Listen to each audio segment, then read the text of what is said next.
morning friends, welcome back in our next English session.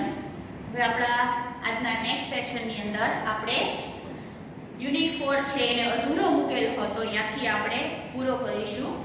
તો થોડીક વાર આપણે 2 મિનિટમાં યાદ કરી લઈએ કે આગલા સેશનની અંદર આપણે યુનિટ 4 ની અંદર શું જોયું હતું, શું ભણ્યા હતા.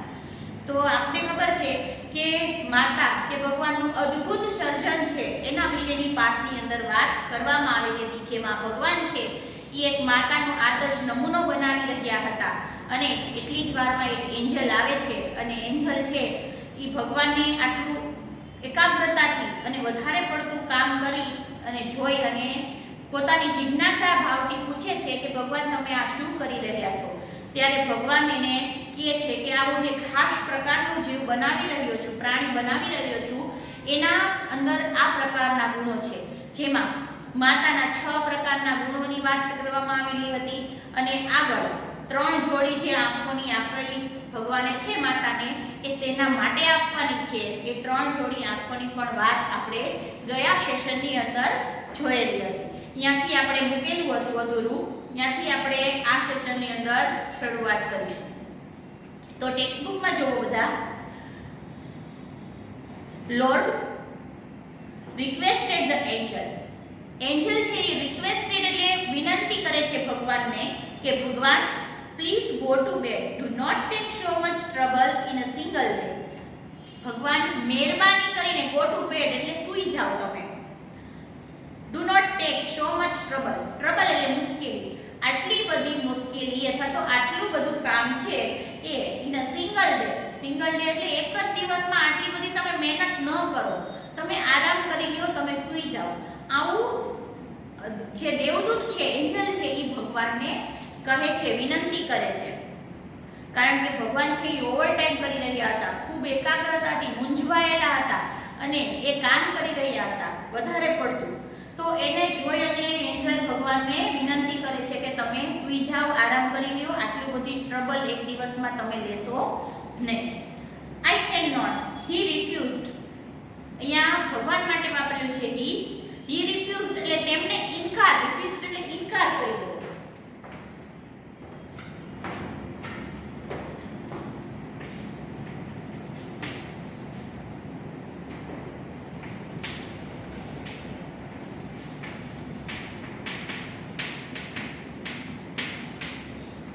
રિફ્યુઝ એટલે ઇનકાર કરવો. તો ભગવાને ઇનકાર કરી દીધો કે આઈ કેન નોટ એટલે હું એવું કરી શકું નહીં. કરી શકું એટલે કે હું આરામ કરી શકું નહીં. I have almost completed the work. I have almost લગભગ કમ્પ્લીટેડ, મેં લગભગ મારું કામ પૂરું જ કરી નાખેલું છે. એટલે કે જે કંઈ પણ મારે કામ કરવાનું હતું આ માતાના પાત્રમાં લગભગ પૂરું થવા આવ્યું છે, બહુ કંઈ બાકી છે નહીં. તો લગભગ મેં મારું કામ પૂરું જ કરી લીધું છે. I have put the best of my ideas into this model. મેં મારા best of my ideas, ideas એટલે અહીંયા યુક્તિ નહીં પણ ideas એટલે વિચાર.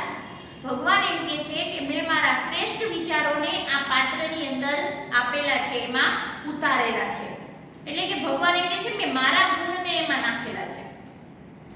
Now this mother will heal herself when she is sick. અને હવે આ માતા છે એ પોતાની જાતને હરસેલ્ફ, હીલ એટલે ઉપચાર કરવો અથવા ઈલાજ કરવો.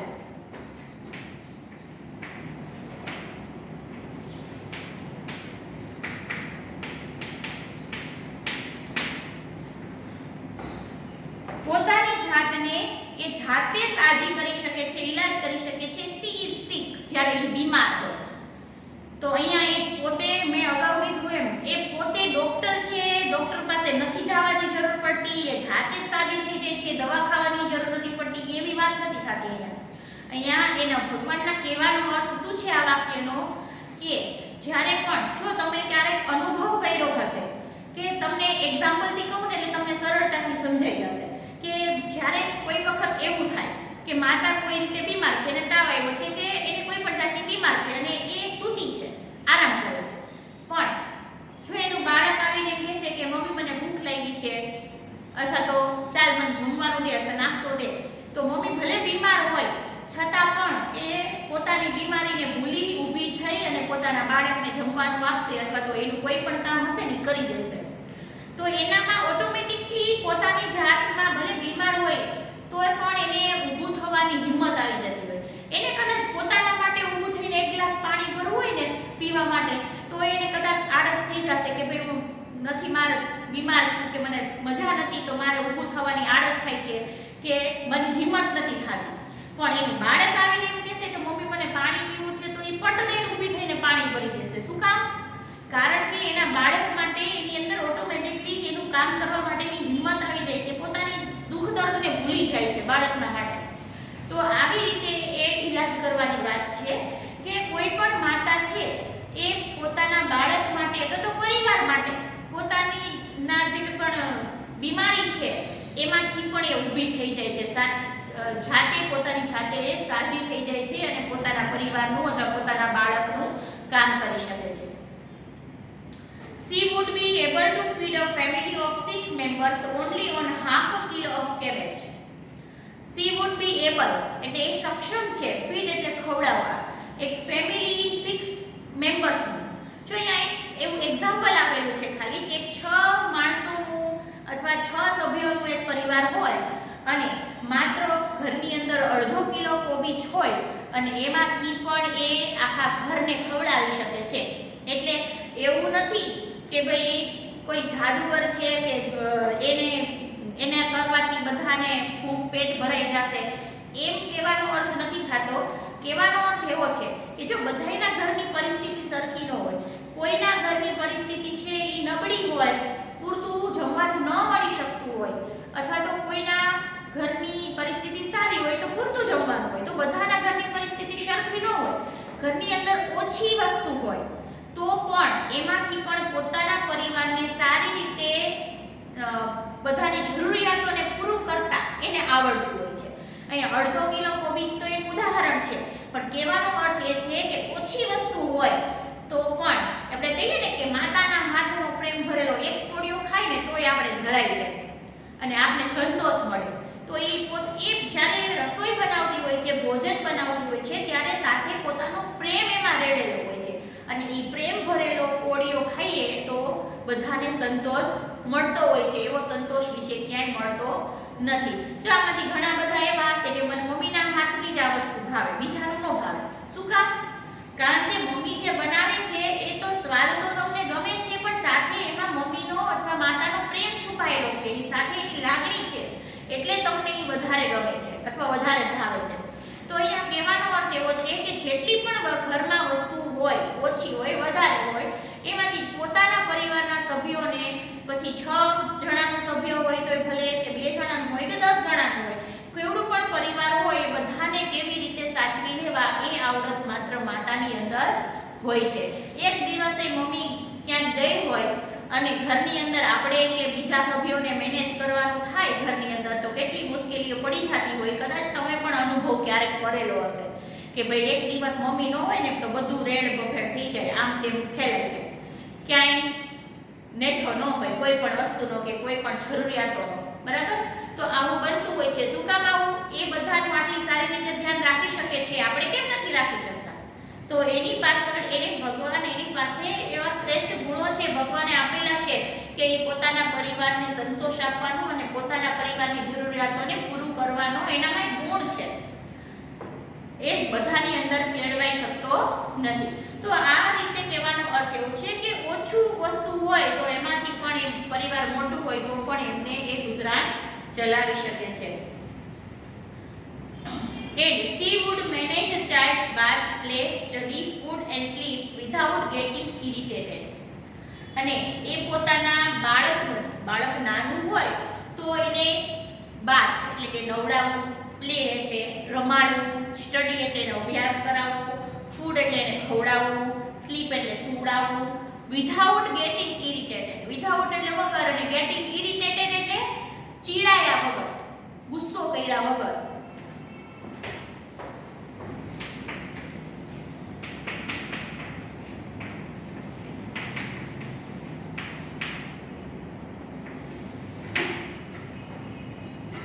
હવે ચીડાયા વગર એ આ બધું જ મેનેજ કરી લે છે.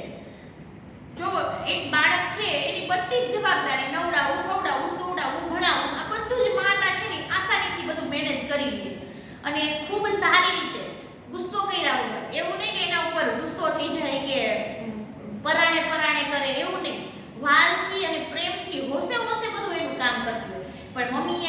આપણને એક કોઈ કામ કીધું હોય, બરાબર, કે ભાઈ તું આજે આ કામ કરી દે, તો એ આપણે કેવો ગુસ્સો કરતા હોય, મને જ બધું કે મારે કરવું ને હું કેમ કરું ને કેટલું બધું બોલી નાખીએ, બરાબર ને, અને પરાણે કરી લે. અને એમાં એક ઉપર જો બીજું કામ સોંપી દીધું હોય તો ભાઈ હું તો નહીં જ કરું, આપણે નાઈ પાડી દઈએ. તો આવું આપણે કરી શકીએ, એ ગુસ્સો થઈ શકે, ચીડાઈ શકીએ, પણ માતા ક્યારેય આવું કરતી નથી. એ તો તમારું બધું જ કામ કરી દે છે, જરા પણ ગુસ્સો કર્યા વગર. એ તમને કહે છે કે હું તારું આ કામ કરી દઉં તો તારે મને આમ આપવું પડશે, આમ કરવું પડશે. અને આપણે તો મમ્મીએ કોઈ કામ સોંપ્યું હોય ને કે ભાઈ બજારમાંથી જઈને આ વસ્તુ લઈ આવતો, એને ખબર જ હોય કે આનાથી થાય એવું કામ હોય તો જ કીધું હોય આપણને, બરાબર.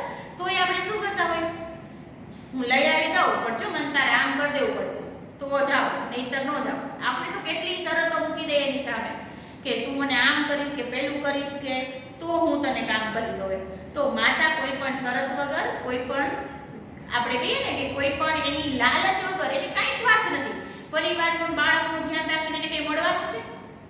હા, સંતોષ મળે છે એને, પોતાની જાતને પોતે જે પરિવાર માટે બાળક માટે કરે છે ને એના માટેનો સંતોષ મળે છે, પણ એના બદલામાં કાંઈ એને ઇનામ કે કોઈ પ્રકારનું કાંઈ મળવાનું નથી કે જેની લાલચથી એ કામ કરે છે. એ નિસ્વાર્થ ભાવે કામ કરે છે. અને એટલે જ આ માતા છે ને એ બધુંય નિસ્વાર્થ ભાવે બધુંય મેનેજ કરી શકે છે, જે આપણે કોઈ કરી શકતા નથી. The angel went round the model of the mother very slowly. Angel છે ઈ હવે ઈ માતાનું જે મોડેલ બનાવ્યું છે ભગવાને, એની ફરતે એની રાઉન્ડ એટલે પ્રદક્ષિણા ફરવી છે ને આપણે કહીએ ફરતે બાજુ ફરવું, તો એની પ્રદક્ષિણા ફરે છે ધીમે ધીમે. હી ટચ ઇટ એન્ડ સેડ. ઈ માતાના મોડેલને ટચ કરે છે, સ્પર્શ કરે છે અને સેડ કહે છે, ઇટ્સ ટુ સોફ્ટ. આ તો ખૂબ જ કોમળ છે, નાજુક છે. But very tough, said the lord excited. એક્સાઇટેડમાં, ઉત્સાહમાં આવીને ભગવાન કહે છે, ભલે ઈ સોફ્ટ દેખાય છે અડવાથી, જોવાથી, પણ છે કેવું, વેરી ટફ, એટલે ખૂબ જ હિંમતવાન છે. કેવી રીતે હિંમતવાન? તો જો, you can not imagine what this mother can do and એન્ડ્યુર.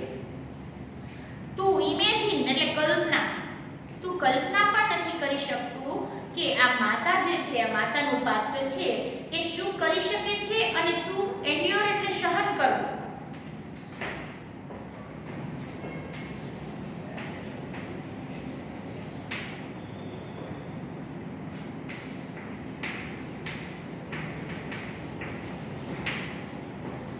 તો માતા છે એ શું કાર્ય કરી શકે છે, એટલે કે શું પ્રકારનું કામ કરી શકે છે અને એ કેટલી સહન શક્તિ છે એનામાં, એ કેટલું સહન કરી શકે છે એની તો કદાચ કલ્પના પણ ન કરી શકે. એટલે કોઈ એનું બાળક હોય ને, બાળક ઉપર જો મુશ્કેલી આવી ગઈ હોય, ધારો કે ક્યાંય આગ લાગી છે અને બાળક છે એ આગમાં જતું રહ્યું છે અથવા તો ફસાઈ ગયું છે, તો માતા પોતાનો જીવનો જરા પણ પરવા કર્યા વગર એ આગમાં પણ કૂદી પડશે પોતાના બાળકને બચાવવા માટે. તો શું કામ?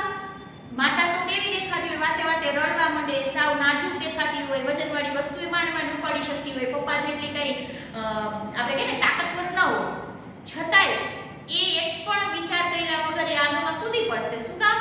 કારણ કે એના બાળકનો સવાલ છે. એના બાળક માટે એ શું કરી શકે છે, એનામાં કેટલી સહન શક્તિ છે. જો માતા છે એ સહન કરી શકે એવું બીજું કોઈ સહન કરી શકતું નથી. એની અંદર ભગવાને અખૂટ સહન શક્તિ આપેલી છે. તો આ સહન શક્તિ જે એનામાં છે અને જે કાર્ય કરવાની ક્ષમતા છે એ જરૂરત પડે કોઈ પણ કાર્ય કરી દે છે. તો આ વસ્તુ છે એ તમારે તમે જેની કલ્પના પણ નથી કરી શકતા એવું એ માતા કરી શકે છે. Can it think? જો એન્જલ પ્રશ્ન પૂછે છે ભગવાને, શું એ વિચારી શકે છે? Not only can she thinks but can reason and compromise too, said the Lord. ભગવાન શું જવાબ આપે છે? said the Lord. એટલે ભગવાને કહ્યું not only can she think, માત્ર એ વિચારી જ નથી શકતી, પણ વિચારવાની સાથે સાથે એ રીઝન, કારણ પણ જાણી શકે છે અને કોમ્પ્રોમાઇઝ પણ કરી શકે છે. કોમ્પ્રોમાઇઝ એટલે અહીંયા કોઈ સમસ્યાનું ઉકેલ કરવાના અર્થમાં છે, અને કોમ્પ્રોમાઇઝનો બીજો અર્થ આપણે એવો પણ કરી શકીએ કે આપણે કહીએ ને લેટ ગો કરવું, જતું કરવું, તો એ પણ કરી શકે છે. એટલે કે કોઈ પણ મુશ્કેલી છે તો એ મુશ્કેલી ઉપર એ વિચાર પણ કરી શકે છે, એનું કારણ પણ શોધી શકે છે અને એનો ઉકેલ પણ લાવી શકે છે. આ બધી જ પ્રકારની ગુણ છે એ આ માતાની અંદર રહેલા છે. માત્ર ખાલી વિચારી શકે છે, એના બુદ્ધિ છે એટલું જ નથી, એ બધું જ આ પ્રકારનું કામ કરી શકે છે. The angel was impressed. આ ભગવાનની વાતો સાંભળી અને આ એન્જલ છે impressed એટલે પ્રભાવિત થઈ જવું, એ પ્રભાવિત થઈ જાય છે. He went closer to the model and moved his finger across the cheek. એ આ મોડેલની નજીક જાય છે, ક્લોઝર એટલે નજીક જવું, અને મોડેલની જે ગાલ છે, ચીક એટલે ગાલ અને એક્રોસ એટલે ફરતે, તો ગાલને ફરતે મૂડ એટલે ફેરવવું, ફિંગર એટલે આંગળીઓ, હળવેકથી એના ગાલ પર આંગળી ફેરવે છે એટલે કે હાથ ફેરવે છે. ઓહ lord, her eyes are leaking. અરે ભગવાન, એની આંખો તો લીક થાય છે. લીક થવું એટલે પાણી ટપકવું એમાંથી. તો અરે ભગવાન, એની આંખો તો ટપકે છે, એમાંથી પાણી ટપકે છે. How did this happen? ભગવાન પણ આ વાત સાંભળી અને મૂંઝાઈ ગયા. એ પણ વિચારવા લાગ્યા કે શું કહે છે ભગવાન, how did this happen? એવું કઈ રીતે બની શકે? It must be a tear. એ આંસુ જ હોવા જોઈએ. જો ભગવાન પોતે આ વાત સાંભળી અને આશ્ચર્ય પામ્યા છે કે મેં તો એવું કોઈ વસ્તુ આંખમાં આપી નથી કે જેમાંથી પાણી ટપકે, પણ આ કઈ રીતે બની શકે? મેં તો એને નથી આપેલું, છતાં પણ એના આંખમાંથી પાણી ટપકે છે. ને ભગવાન સમજી જાય છે કે આ પાણી છે જે આંખમાંથી ટપકે છે એ ટીયર આંસુ છે, આંસુ જ હોવા જોઈએ. I have not put it there. મેં એ આંસુને આંખમાં મૂકેલા નથી. It is a miracle. Miracle એટલે ચમત્કાર.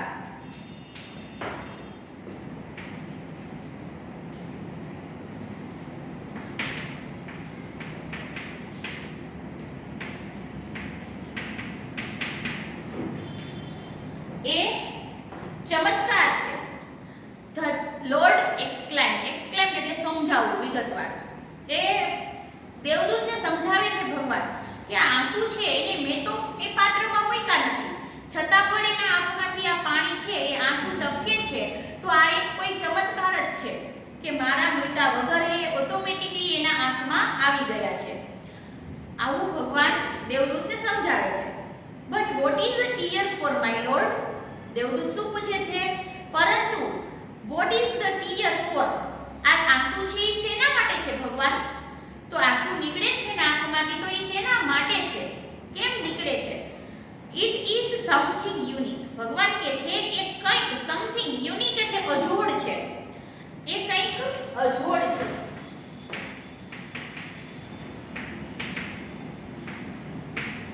કઈ રીતે અજોડ? એટલે કે એના જેવું બીજું કંઈ મળે નહીં એવું એ અજોડ છે. તો અહીંયા ભગવાન માટે પણ એ ચમત્કાર છે કે એ કંઈક અજોડ છે. Maybe it for pain, joy, pride, disappointment અને loneliness. તો એ કદાચ, જો ભગવાને અનુમાન લગાવે છે કે આંસુ છે એ કદાચ for એટલે માટે હશે. કેના માટે? તો pain. pain એટલે દુઃખ વ્યક્ત કરવા માટે. જ્યારે માતા દુઃખી થાય તો દુઃખના આંસુ એના આંખમાં નીકળે. joy એટલે આનંદ, આનંદ વ્યક્ત કરવા. જો ક્યારેક માતાને ખૂબ આનંદ આવે ને તો આપણે કહીએ કે હરખના આંસુ. આંખમાં દુઃખના આંસુ તો આવતા હોય, પણ હારે હારે ક્યારેક હરખના અને આનંદના આંસુ પણ આવતા હોય. સાથે સાથે પ્રાઇડ, એની આંખમાં જ્યારે ગર્વ દેખાય, એને ગર્વ લેવા જેવી કંઈક બાબતો હોય તો પણ એના આંખમાં ગર્વના આંસુ આવી જતા હોય છે. ડિસઅપોઇન્ટમેન્ટ એટલે ઉદાસી, નિરાશ. જો એ નિરાશ હોય, ઉદાસ હોય તો પણ એના આંખમાં આંસુ આવે. લોનલીનેસ એટલે એકલતા. એકલતા એટલે કે એકલું હોય, એકલી હોય માતા તો એકલતાના દર્દના પણ આંસુ એને આવે છે. The lord explain. એક્સપ્લેન એટલે સમજાવો. ભગવાન સમજાવે છે કે આંસુ છે એના મનના અલગ અલગ ભાવ બતાવવા માટે અહીંયા હોવા જોઈએ. એ કયા કયા પ્રકારના ભાવ હોય છે? તો pain, Joy, pride, disappointment and loneliness. તમને આ પ્રશ્ન પણ પૂછાઈ શકે કે આંસુ શેના માટે છે અથવા તો કેવા ભાવ બતાવવા માટે આંસુ હોય છે. તો આ 5 પ્રકારના ભાવ છે એ તમારે એમાં લખવાના હોય.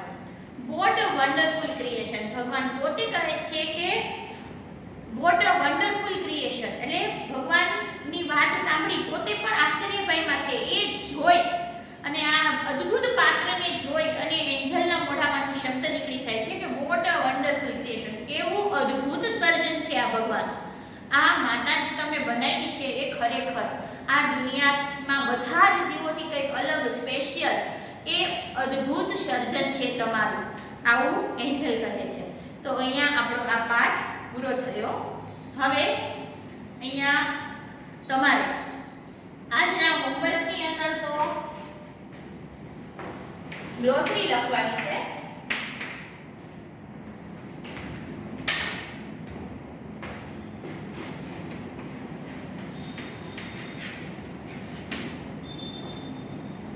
જો અત્યારે તમે ગ્લોસરી પાકી બુકમાં લખી નથી એટલે પાકી બુકમાં તમારે લખવાની નથી ગ્લોસરી, પણ તમારે માત્ર રીડ કરવાની છે, લખવાની નથી.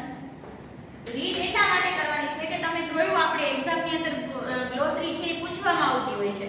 તો ગ્લોસરી છે એ તમે વાંચેલી હશે તો જ નવા શબ્દના અર્થ તમે સમજી શકશો. એટલે લખવાની નથી તમારે ગ્લોસરી, પણ તમારે માત્ર એને શું કરવાની છે, આજના હોમવર્કમાં રીડ કરવાની છે, શબ્દોને સમજવાના છે. હવે આપણે આજે થોડીક એક્સરસાઇઝ પણ સાથે સાથે જોઈ લઈએ. તો વોકેબ્યુલરીમાં સૌથી પહેલા જઈએ તો વોકેબ્યુલરીમાં B1 ની અંદર તમને અમુક શબ્દની આવી રીતે જોડીઓ આપેલી છે.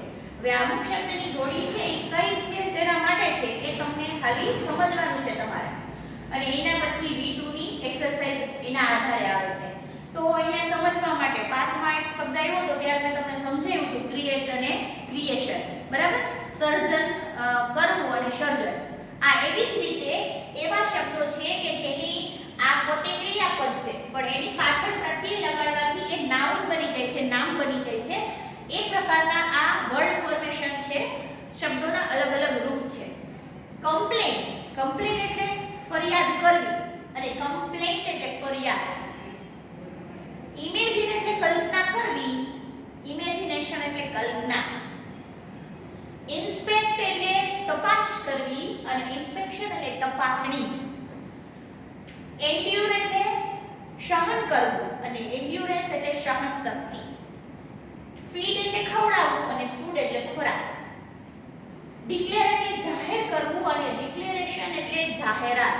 તો આવી રીતે આ શબ્દની પાછળ અલગ અલગ પ્રત્યય લગાડજો. અહીંયા ટી લાગ્યો, અહીંયા એશન લાગી ગયું પાછળ, અહીંયા પણ આવ્યું, ઓએન લાગ્યું, અહીંયા એનસીઈ એન્સ લાગ્યું, અહીંયા આખો શબ્દ છે ચેન્જ થઈ ગયો. તો આવી રીતે આના ઘણા બધા નિયમો હોય છે.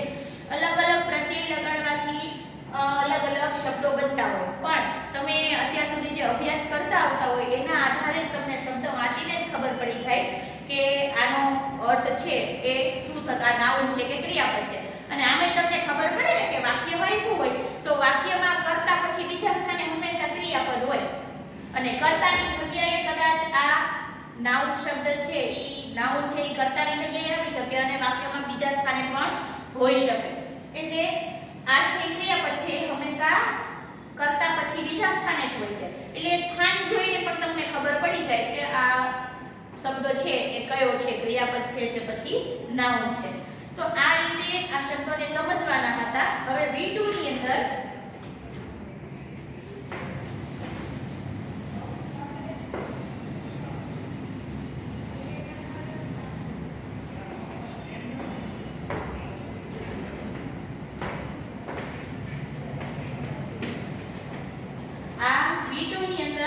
તમને વાક્ય આપેલા છે અને એવું કીધું છે કે વાક્ય છે એ જો એમાં આપેલો શબ્દ છે આ ઉપરની જોડીમાંથી, આ બધી જોડી એવી છે એમાંથી, તો એ શબ્દ જો સાચો હોય તો વાક્યને સાચું કરી દેવાનું અને ખોટો હોય ને તો એ શબ્દને તમારે સુધારવાનો, બરાબર? તો પહેલું વાક્ય જુઓ, our post office received 25 complaints of loss of letters.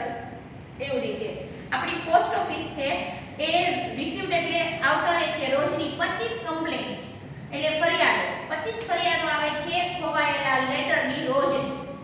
હવે અહીંયા શબ્દ ઉપરની જોડીમાંથી કયો શબ્દ છે? આ કમ્પ્લેન્ટ વાળો શબ્દ છે. હવે કમ્પ્લેન એટલે ફરિયાદ કરવી અને કમ્પ્લેન એટલે ફરિયાદ. તો અહીંયા જુઓ રિસીવ છે એ ક્રિયાપદ તો છે જ, પણ 25 કમ્પ્લેન એટલે ફરિયાદો હોય, 25 ફરિયાદ કરવી એવું ન હોય, અહીંયા ક્રિયાપદ નથી. તો એ અહીંયા એ શબ્દ કમ્પ્લેન છે ને એ બરાબર જ છે. એટલે વાક્ય પહેલું છે ને એ કયું છે? સાચું છે. એની સામે સાચું કરી નાખો અને કમ્પ્લેન શબ્દ છે એની નીચે અંડરલાઈન કરી નાખો. એની નીચે અંડરલાઈન કરો ખાલી, એટલે ખબર પડે કે આ શબ્દ જે વાક્યમાં વપરાયો છે એ વાક્ય કેવું છે? સાચું છે. હવે એવી રીતે બીજું વાક્ય જુઓ. બીજા વાક્યમાં તમને કીધું છે a painter drew a nice picture. Painter છે ને એ એક સરસ મજાનું ચિત્ર બનાવ્યું છે. his imagine is excellent. Any imagine એટલે તો શું થાય? અહીંયા આપણે આ શબ્દ વાપર્યો બરાબર. imagine એટલે કલ્પના કરવી થાય. તો એની કલ્પના કરવી એ અહીંયા excellent છે કે કલ્પના શક્તિ excellent છે એવું કહેવાનું હોય. એટલે જુઓ અહીંયા તમે જુઓ તો તમને ખબર પડશે his એની કલ્પના શક્તિ એવું કેવું પડે. તો અહીંયા સાચો શબ્દ શું આવશે? ઇમેજિનેશન. તો આ છે ઇમેજ લખ્યું છે, આ વાક્ય કેવું છે? ખોટું કરવાનું. અને અહીંયા જ્યાં ઇમેજ લખ્યું છે ઇમેજિન એની ઉપર તમારે સુધારી એની બદલે શું લખવાનું છે?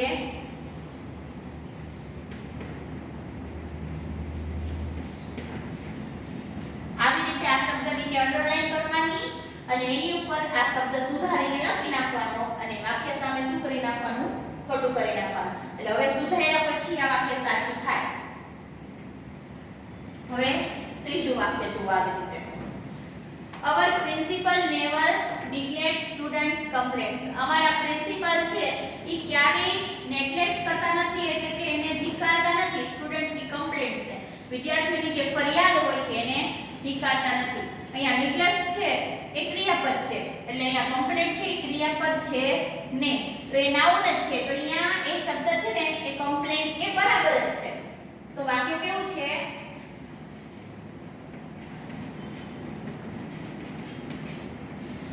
કમ્પ્લેન્ટ્સ છે એ બરાબર જ છે અને વાક્ય સાચું થશે. અહીંયા આપણે કંઈ સુધારવાનું છે નહીં, માત્ર નીચે અંડરલાઈન કરવાની છે. હવે ચોથું જુઓ. The inspector come to our school for ખાલી જગ્યા. ઇન્સ્પેક્ટર અમારા સ્કૂલમાં ખાલી જગ્યા માટે આવેલા હતા. અહીંયા જુઓ ઇન્સ્પેક્ટ માટે આવેલા હતા. ઇન્સ્પેક્ટ એટલે તો શું થાય? તપાસ કરવી થાય. તો અહીંયા શું ક્રિયાપદ છે? વાક્યના છેલ્લે ક્યારેક ક્રિયાપદ હોય તો એની બદલે અહીંયા શું આવવું જોઈએ? ઇન્સ્પેક્શન આવવું જોઈએ, એટલે કે તપાસણી કરવા માટે આવેલા હતા. તો અહીંયા ઇન્સ્પેક્ટ શબ્દ છે વાક્ય ખોટું છે. એની બદલે તમારે અહીંયા લખવાનું છે ઇન્સ્પેક્શન. બરાબર? ત્યારે વાક્ય સાચું થશે. હવે એવી રીતે પાંચમું વાક્ય જુઓ. I like Punjabi feed. મને પંજાબી ફીડ ભાવે છે because it is very tasty. કારણ કે ખૂબ ટેસ્ટી હોય છે. તો અહીંયા ફીડ આવે આઈ. બરાબર? તો ફીડ આવે કે ફૂડ હોય તમને વાક્ય વાંચીને જ આ તો ખબર પડી જશે કે પંજાબી ફૂડ હોય. ફીડ એટલે તો ખવડાવવું થાય. તો અહીંયા પંજાબી ફૂડ વાક્ય ખોટું છે. ફીડની બદલે શું આવશે? અહીંયા ફૂડ આવશે. બરાબર? આવી રીતે હવે છઠ્ઠું વાક્ય જે છે, છઠ્ઠું વાક્ય જુઓ. Nowadays people have no ability of endurance. આ endurance શબ્દ છે. બરાબર? તો હવે એમાં કીધું છે nowadays એટલે હાલના દિવસોમાં લોકોમાં એબિલિટી એટલે ક્ષમતા, endurance એટલે સહન શક્તિની ક્ષમતા રહી નથી.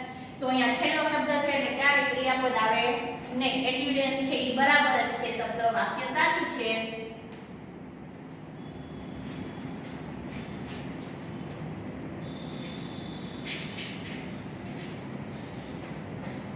શબ્દ અહીંયા બરાબર છે. એની અંડરલાઈન કરવાની અને વાક્યને કેવું કરી દેવાનું?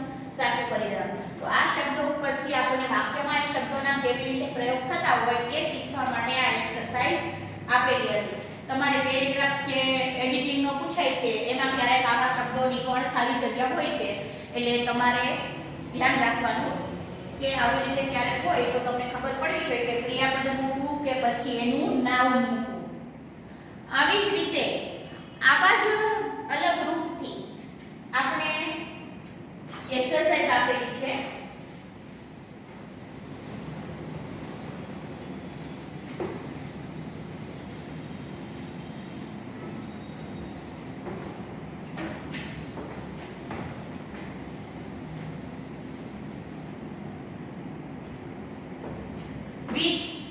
જે એ વિભાગ હતો V1 નો, તમે A અને B વિભાગ V1 નો કર્યો, V2 નો તો સોરી. હવે V1 નો તમારે જે B વિભાગ છે એ B વિભાગ તમારે જોવાનો છે. એમાં પણ આવું જ છે કે બબે શબ્દ છે એની જોડી આપેલી છે, ક્રિયાપદ છે ને એક નાઉન છે. એમાંથી સાચું તમારે શોધવાનું છે. એમાં તમને જ્યાં જગ્યાએ મૂકવાનો છે શબ્દ અહીંયા જ બે ઓપ્શન આપેલા છે. એટલે તમારે આને જેમ સુધારવાનું કે અંડરલાઈન કરવાની કે એવું નથી, ખાલી એનો જવાબને ટીક જ કરવાનો છે. હવે પહેલું જુઓ, પહેલું વાક્ય છે we expected 50 guests. અમે 50 મહેમાનોની આશા રાખેલી હતી, but we had only 30 guests. પણ અમારે 30 મહેમાનો થયા. our ખાલી જગ્યા went wrong. અમારું ખાલી જગ્યા ખોટું પડ્યું. તો અમારું કેલ્ક્યુલેટ આવે કે કેલ્ક્યુલેશન આવે? કેલ્ક્યુલેટ એટલે ગણતરી કરવી અને કેલ્ક્યુલેશન એટલે ગણતરી. તો અમારી ગણતરી ખોટી પડી એવું કેવું પડશે ને. તો અહીંયા પહેલાની અંદર શું આવશે જવાબ? કેલ્ક્યુલેશન. આને તમારે ટિક કરી દેવાનું છે ખાલી, અથવા તો નીચે અંડરલાઈન કરશો તો પણ ચાલશે. બીજું છે buses are overcrowded these days. બસ છે એ અત્યારના સમયમાં જે બસો છે ને એ બહુ ઓવરક્રાઉડેડ એટલે ગીચતા હોય છે. એની અંદર ડુ યુ હેવ અ ખાલી જગ્યા? તમે ખાલી જગ્યા કરાવેલું છે? તો હવે એમાં જો રિઝર્વેશન એટલે બુકિંગ કરાવવું અથવા તો તમારી નોંધણી કરાવી, અને રિઝર્વ એટલે બુકિંગ, રિઝર્વેશન એટલે નોંધણી અને રિઝર્વ એટલે નોંધણી કરાવી. તો તમે તમારી નોંધણી કરાવેલી છે એમ કેવું પૂછવું પડે ને. તો અહીંયા શું આવશે? બીજાની અંદર કોણ, અને આપણે વાક્યમાં છેલ્લે ક્યારે ક્રિયાપદ આવે નહીં. તો અહીંયા પણ શું આવશે? રિઝર્વેશન. ત્રીજું છે exam are round the corner. How is your ખાલી જગ્યા? એક્ઝામ હમણાં જ નજીકમાં જ છે, તમારી ખાલી જગ્યા કેવી છે? સો પ્રિપેર એટલે તૈયારી કરવી અને પ્રિપરેશન એટલે તૈયારી. તો તમારી તૈયારી કેવી છે એ પૂછવું પડે. અને આમાં એક છેલ્લો શબ્દ છે કે ક્રિયાપદ આવે નહીં. તો અહીંયા પણ શું આવશે? પ્રિપરેશન.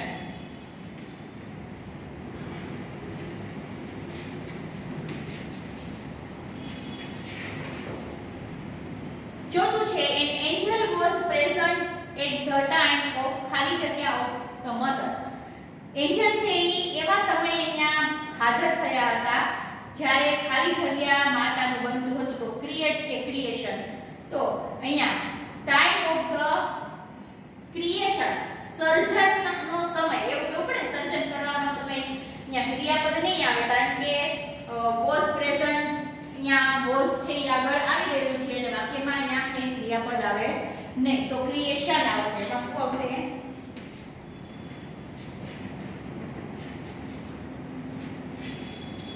પાંચમું વાક્ય જુઓ, there is something wrong with my bike. મારા બાઇકમાં કંઈક ખરાબી છે. it need ખાલી જગ્યા. એને ખાલી જગ્યાની જરૂર છે. તો રિપેર એટલે રિપેર કરવું, અને રિપેરિંગ એટલે આપણે કહીએ ને કે એને રિપેર કરવાની, સામું કરવાની જરૂર છે. તો એને રિપેરિંગની જરૂર છે એમ કહેવાય ને. અહીંયા રિપેર આવશે નહીં, છેલ્લે ક્યારે ક્રિયાપદ ન આવે. તો એની અંદર પણ શું આવશે?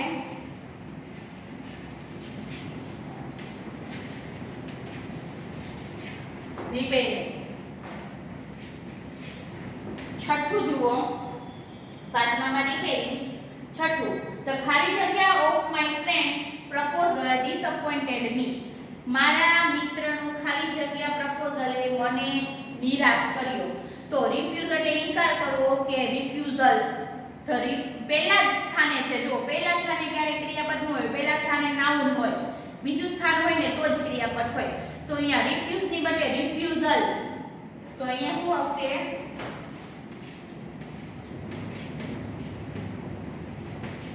એનો ઇનકાર, મારા મિત્રના ઇનકારે મને ઉદાસ કરી દીધો. ડિસઅપોઇન્ટેડ છે એ એમાં ક્રિયાપદ છે. તો સાતમું જુઓ, the book this book is very ખાલી જગ્યા. આ બુક ખૂબ ખાલી જગ્યા છે. તો અહીંયા ઇન્ટરેસ્ટ એટલે રસ પડવો અથવા રસ દાખવવો અને ઇન્ટરેસ્ટિંગ એટલે રસપ્રદ. તો બુક કેવી હોય? રસપ્રદ હોય તો ઇન્ટરેસ્ટિંગ આવે.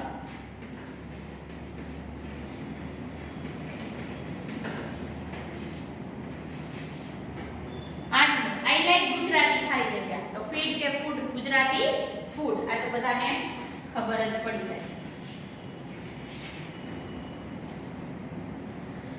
લાસ્ટ વીક ખલેડા ખાલી જગ્યા ઓફ હેડેક. લાસ્ટ વીક ખલેડાએ હેડેકની કમ્પ્લેન કરી હતી એવું આવે ને, તો કમ્પ્લેન્ટ આવે, ફરિયાદ આવે કે કમ્પ્લેન્ટેડ એટલે ફરિયાદ કરી હતી. જોજો અહીંયા ખલેડા જે કરતા છે, કરતા પછી હંમેશા ક્રિયાપદ આવે કે આ વાક્યની અંદર કમ્પ્લેન્ટ આવશે, કમ્પ્લેન્ટ આવશે ને ક્રિયાપદ આવશે.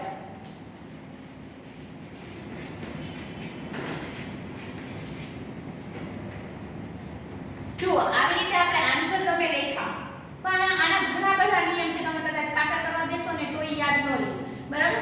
પણ આની એક શ્રેષ્ઠ રીત છે સમજવાની કે આવી રીતે ક્યારેય ખાલી જગ્યા આપેલી હોય તો એક તમારે કામ કરવાનું કે જે બે ઓપ્શન આપેલા હોય ને એ ઓપ્શનને અથવા તો બે કે ચાર જેટલા ઓપ્શન આપેલા હોય ને એ ઓપ્શનને તમારે એ વાક્યમાં મૂકી અને વાક્યને વાંચવાનું.